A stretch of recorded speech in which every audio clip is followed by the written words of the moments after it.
अस्सलाम वालेकुम D1 students. Exercise 3B की कंटिन्यूशन में नेक्स्ट लेक्चर है। बार बार आपको रिवाइज कर रहा हूँ कि this is D1 math updated या revise 7th edition exercise 3B। Topic का नाम है परसेंटेज। क्वेश्चन नंबर 3 और 4 हम करने जा रहे हैं। डायरेक्ट चलते हैं स्लाइड की तरफ।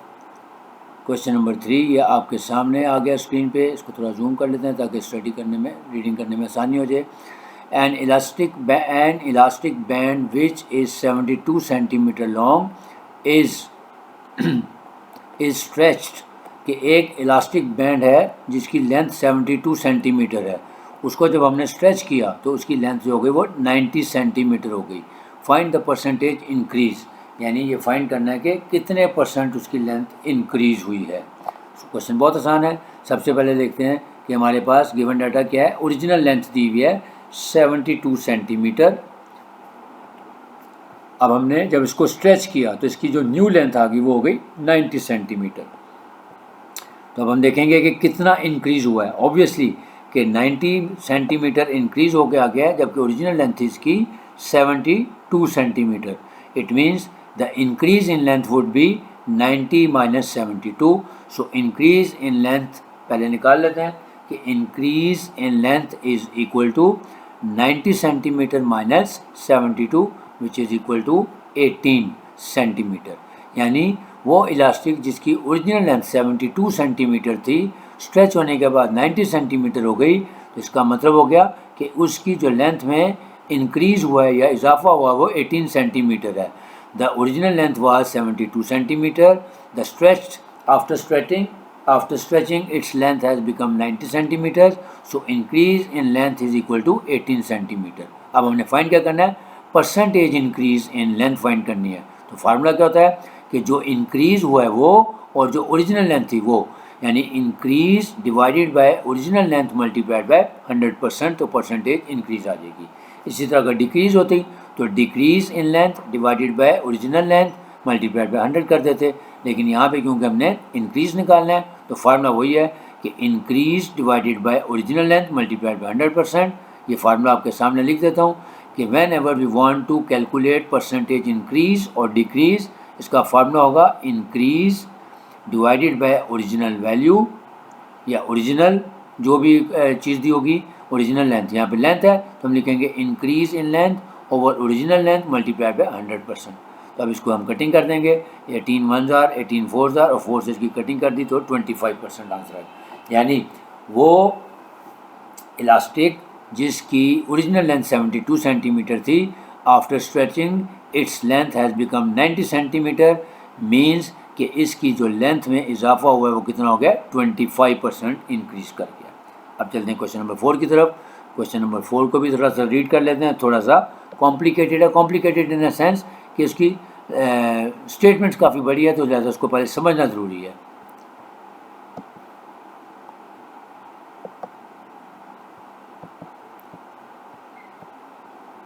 ये देखें जी, आपको थोड़ा जूम करके दिखा देता हूँ। ये देखें, in a school scholarship is given. एक स्कूल है उसमें स्कॉलरशिप गिवन है, यानी स्कॉलरशिप दी जाती है इस मेथड के तहत 2008 में कि दो नीचे हमारे पास एक टेबल दिया हुआ है, उसमें बताया गया कि जी ये लेवल दिया हुआ है और ईयर्स दिए हुए हैं। लेवल और ईयर्स का मतलब है कि टॉप 10% हैं जिसमें से टॉप 5% हैं और नेक्स्ट 5% है। यानी सेकेंडरी लेवल और प्राइमरी लेवल के कुछ स्टूडेंट्स हैं, उनको 2008 और 2009 में अवार्ड्स दिए गए थे उनकी परफॉर्मेंस की बेस पे।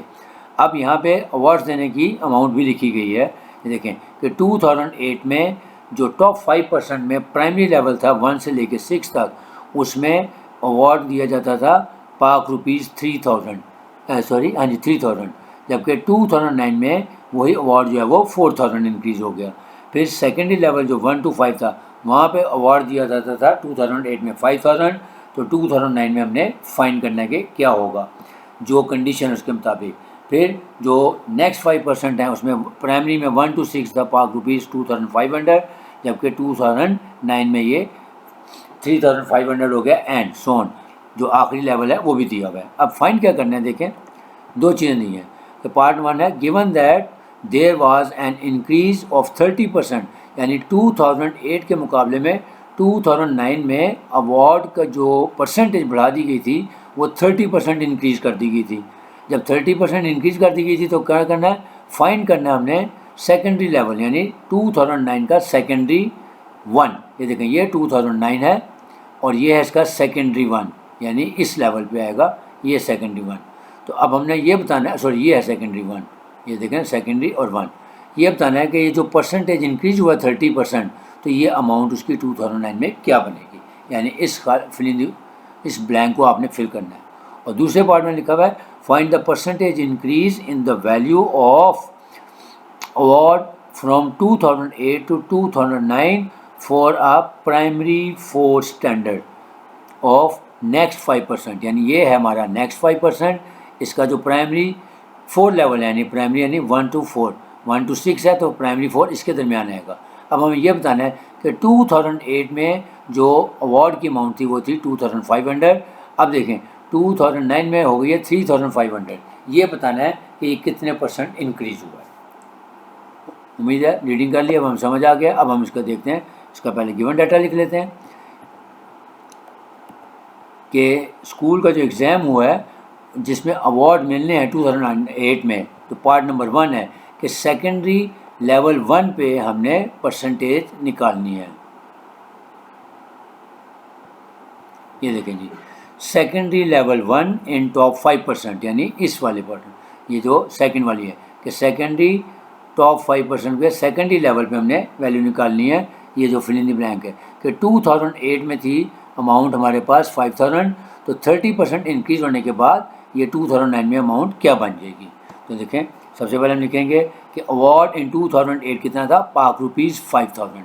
ठीक है, कितने % इंक्रीज़ हो गया, परसेंटेज इंक्रीज़ है 30%, तो 30% इंक्रीज़ हो गया। तो अब हम इस अवार्ड की वैल्यू निकाल लेते हैं, यानी 5000 का 30% निकाल लेते हैं। सो 30% यानी 30 मल्टीप्लाइड बाई 1/100 मल्टीप्लाइड बाई 5000 करेंगे तो ये हमारे पास अमाउंट आ गई ₹1500।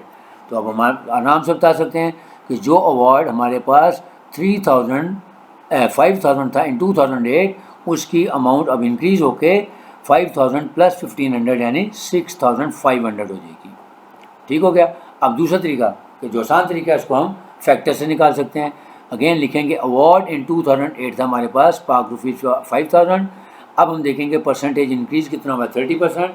यहाँ से हम अपना फैक्टर निकाल लेंगे, तो फैक्टर हमारा क्या निकलेगा, 100 प्लस 30/100 यानी 130/100 विच इज़ इक्वल टू 1.3। इसका मतलब है जो हमारी गिवन प्राइस थी, यानी जो ओल्ड प्राइस थी या ओरिजिनल प्राइस थी या ओरिजिनल नंबर था हमारे पास, वो था 5000। अब हमने न्यू नंबर फाइंड करना है, तो फार्मूला वही होगा कि न्यू वैल्यू निकालने के लिए ओरिजिनल वैल्यू को फैक्टर से मल्टीप्लाई कर देंगे। सो ₹5000 मल्टीप्लाइड बाय फैक्टर यानी 1.3 करेंगे तो देखें डायरेक्ट ₹6500 आ गया।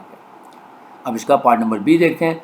अब पार्ट नंबर बी में हम देखेंगे कि 2008 में सेकेंडरी 4 में क्या वैल्यू गिवन थी, वो थी 2500। लेकिन प्राइमरी 4 इन नेक्स्ट 5% में जो हमारे पास अवार्ड था इन 2008 वो है ₹2500। ठीक है, और ये जो अवार्ड है 2009 में कितना हो गया, 3500, यानी लिखेंगे अवार्ड इन 2009 इस ₹3500। अब हमने इसको परसेंटेज निकालनी है, तो पहले हम देखेंगे कि इंक्रीज़ कितना हुआ है, यानी 2500 से 3500 हो गया। तो इंक्रीज़ निकालेंगे यानी 3500 माइनस 2500, यानी जो इंक्रीज़ आया वो हमारा ₹1000 आया। अब हमारे पास इंक्रीज अमाउंट आ गई है और बेसिक प्राइस थी हमारे पास या बेसिक वैल्यू थी हमारी 2500। इन दोनों की रेशो लेके 100 से मल्टीप्लाई कर देंगे तो परसेंटेज इंक्रीज आ जाएगी। So percentage increase is equal to, formula लिखें, increase over original value multiplied by 100%। तो इंक्रीज हमारा कितना हुआ, 1000, तो ओरिजिनल वैल्यू हमारी कितनी थी, 2500। तो यानी 1000 डिवाइडेड बाई 2500 मल्टीप्लाइड बाई 100 करेंगे तो देखें ये 2 0 जैसे कट गए, 2 0 से कट गए, ये 1000 डिवाइडेड बाई 25 करेंगे तो आंसर आ जाएगा हमारे पास 40%। तो ये था हमारा question number 3 and 4। Question number 4 को अगेन हमने